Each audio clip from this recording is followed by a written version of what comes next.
भाई सुनो ना, कुछ बताना यार तुमको। हाँ भाई, बोलो। मैं जिस कॉल ख़त्म करके आता हूँ, ये है मेरा 2 AM फ्रेंड।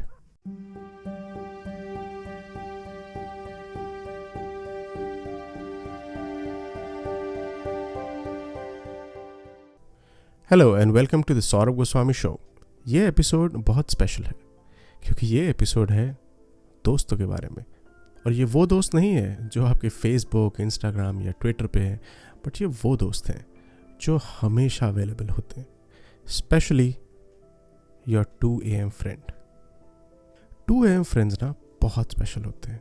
ये हमेशा अवेलेबल होते हैं, जब भी आप चाहें इन्हें कॉल कर सकते हैं। और स्पेशली जब भी आप इन्हें रात को 2 बजे कॉल करते हैं, ये सिर्फ यही बोलते हैं, हाँ बोलो क्या हो गया। ऐसे लोग इस दुनिया में बहुत स्पेशल हैं एंड आई एम श्योर आप लोग के पास भी ऐसे 2 AM फ्रेंड्स ज़रूर होंगे। और अगर नहीं है सो ज़रूर होना चाहिए, बिकॉज़ ये वो लोग हैं जिन पे आप काउंट कर सकते हैं, आप विश्वास कर सकते हैं, आप कभी भी इन्हें कॉल कर सकते हैं, बुला सकते हैं, और ये आपके सुख दुख में हमेशा आपके साथ होते हैं। सो अगर आपके कोई 2 AM फ्रेंड नहीं है सो चिंता की कोई बात नहीं है, अभी भी वक्त है, बना सकते हैं। सो ये कहानी है उस 2 AM फ्रेंड की। उसे जब भी आप कॉल करें वो अवेलेबल होता है, आप बुलाएं वो बात करना चाहता है और आपकी सारी बातें सुनता है, आपको जज नहीं करता है और आपको कभी सजेशन भी नहीं देता है। ये एक स्पेशल दोस्त होता है जो सिर्फ सुनता है क्योंकि आप कुछ बोलना चाहते हैं। कई बार बहुत सारी चीज़ें अपने आप समझ में आने लगती हैं, अपने आप क्लियर हो जाती हैं, या अपने आप शांत हो जाते हैं सिर्फ बोल के।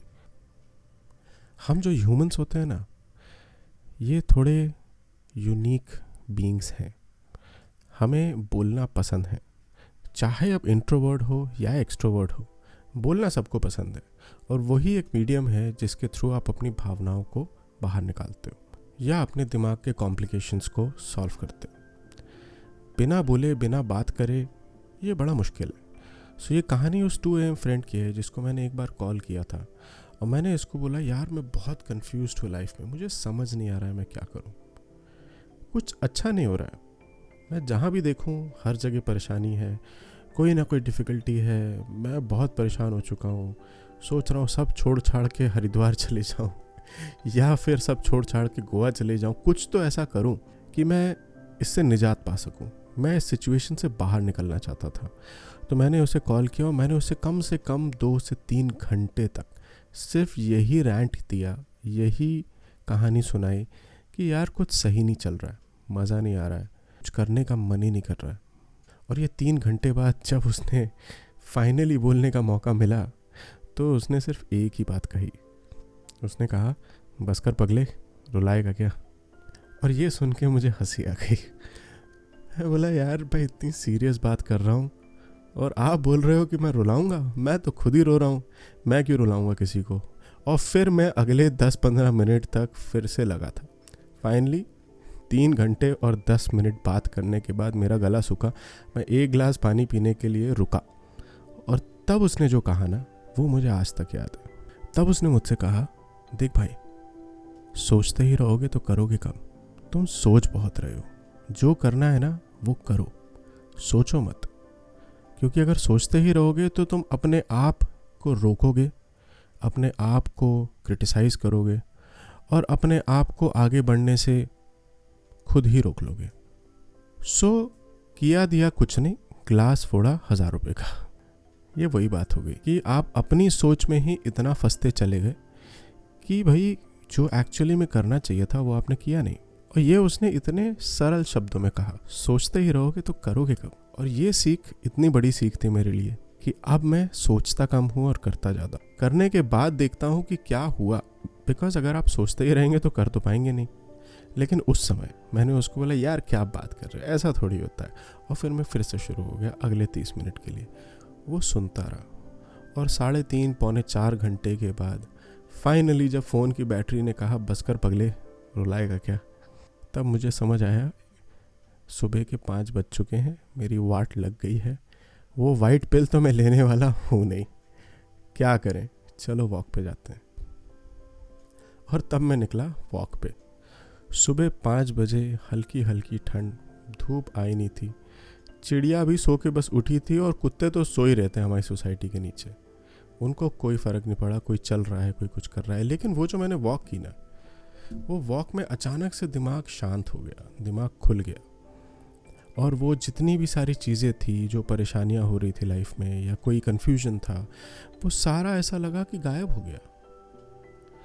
वो एक वॉक पेड़ों के बीच से, खुली हवा में, शांत एनवायरनमेंट में, जहाँ पे चिड़िया बस सो के उठ रही हैं, उनकी अभी आवाज़ चालू ही हुई है, कोई गाड़ी का शोर नहीं, कोई एसी का शोर नहीं, कोई लोगों का शोर नहीं, बस शांत।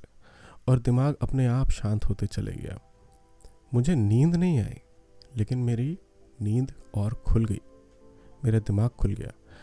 और वहाँ से मेरी जर्नी की शुरुआत हुई, जहाँ मैंने डिसाइड किया कि बस सोचते ही रहोगे तो करोगे कब, और जब करने की बारी आती है तो करो, सोचो मत। और जब भी इस बात का कन्फ्यूजन होता है कि क्या करें, तो मैं निकल जाता हूँ एक वॉक पे। सुबह 5 बजे तो नहीं, लेकिन शाम को 5 बजे ज़रूर मैं निकल जाता हूँ।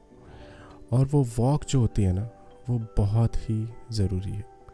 ज़्यादा वॉक कर लो तो आपके घुटने ज़रूर कहेंगे कि बस कर पगले, रुलाएगा क्या, लेकिन उसके बाद जो फीलिंग आती है ना, वो बहुत अच्छी है। और मैं ऐसे बहुत लोगों को जानता हूँ जो छोटी छोटी बात पे, छोटी छोटी परेशानियों में आके बहुत आसानी से बोल देते हैं, यार मैं आज डिप्रेस्ड हूँ, मुझे ना एंग्जाइटी हो रहा है, बहुत परेशानी में हूँ, मुझे समझ नहीं आ रहा है क्या करूँ। और ऐसे वो मुझे 3 घंटे तक सुनाते हैं। मैं भी तो किसी का 2 AM फ्रेंड हूँ ना, और मैं उनको यही कहता हूँ, बस कर पगले, रुलाएगा क्या, कुछ कर, बोल मत। और एक चीज़ और मैंने नोटिस करी है, आजकल ना लोग ये वर्ड डिप्रेशन को बड़ी आसानी से बोलते हैं। कोई भी चीज़ अगर आपके हिसाब से नहीं हो रही हो अपनी लाइफ में, सो बोल देते हैं मैं डिप्रेस्ड हूँ। कोई भी चीज़ अगर आपको नहीं मिले जो आप चाह रहे हो, वो बोलते हैं मैं डिप्रेस्ड होना क्या फैशन है? भाई, डिप्रेस्ड होना कोई फैशन नहीं है। अपने आप को कमज़ोर दिखाना अगर कोई फैशन है, बिल्कुल नहीं, ये गलत है। मेरे हिसाब से इंसान बना ही नहीं है डिप्रेशन के लिए, इंसान हमेशा खुश रहने के लिए बना है। बस कभी कभी बहुत सारी रीजंस के कारण वो क्लिनिकल डिप्रेशन वाली कंडीशन में ज़रूर चले जाता है, मैं मानता हूँ उसको। लेकिन वो बहुत कम लोग होते हैं जो लोग ये वर्ड को बहुत आसानी से यूज़ करते हैं ना, कि मैं डिप्रेस्ड हूँ। प्लीज़ करना बंद करो, तुम डिप्रेस्ड नहीं हो, तुम थोड़े से सैड हो, वॉक करो, सब ठीक हो जाएगा। अपने 2 AM फ्रेंड से बात करो, सब ठीक हो जाएगा। और कुछ भी ना हो ना, तो स्पेशली वो स्ट्रेस मैनेजमेंट की क्लास तो मत ही ज्वाइन करना बिकॉज स्ट्रेस को मैनेज नहीं करना चाहिए, उसे रिलीज़ करना चाहिए। और उसके लिए आपके पास बहुत सारे ऑप्शंस हैं, 2-3 मैंने बताए, बाकी आप ढूंढ सकते हो। लेकिन जो सबसे अच्छा ऑप्शन है ना, वो आपका 2 AM फ्रेंड है। तो आज के लिए बहुत हो गया इस पॉडकास्ट में, मैं जाता हूँ अपने कॉल पे वापस, बिकॉज मेरा फ्रेंड वेट कर रहा है। आप मुझे फॉलो कर सकते हैं on Instagram, you can drop me a DM and I will look forward to you listening to the next podcast. Thank you very much.